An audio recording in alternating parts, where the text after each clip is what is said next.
I grew up in Palo Alto, California. My mom was a children's book author.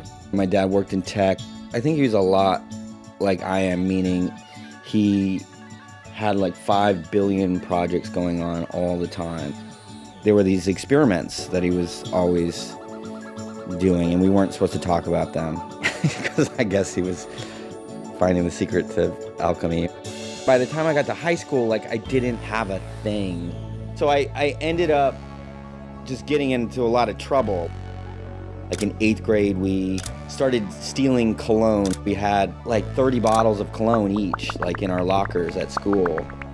And then we could sell the cologne at the dances. But then somebody reported us. You know, it was like a big bust, the cologne bust.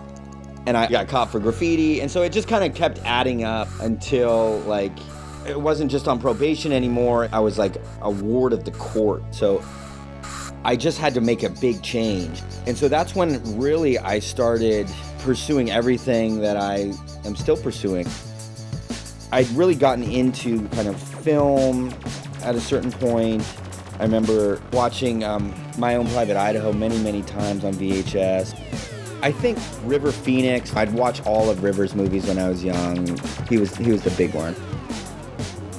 So I went to UCLA as an English major, but like I wanted to be creative rather than just, a critical studies guy. And so I decided, well, I'm just gonna pursue acting right now. And my parents were not happy, and they said, well, if you don't go to UCLA, we're not gonna support you. So I ended up working at the cafeteria at UCLA, even though I wasn't a student there. There was this photo of Marlon Brando on the wall. It was really weird.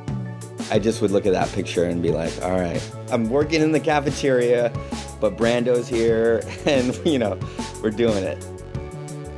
And so I remember I read for Judd and Apatow and Paul Feig. What they did on that show is that they just found a bunch of people that they liked, and then they wrote the characters around them. Then the show came on, and then it got canceled. And cut to 6 years later, I was not happy with my career, and so I saw Judd, and he was like, dude, why are you doing all these weird dramas? Why don't you come back with us? And I was like, yes, please. And so I did Pineapple Express and Milk that year. And I also went back to school. All in 1 year, everything changed. I feel like LA or California as a whole contributed to that feeling that I could kind of do what I wanted, or I, could at least try.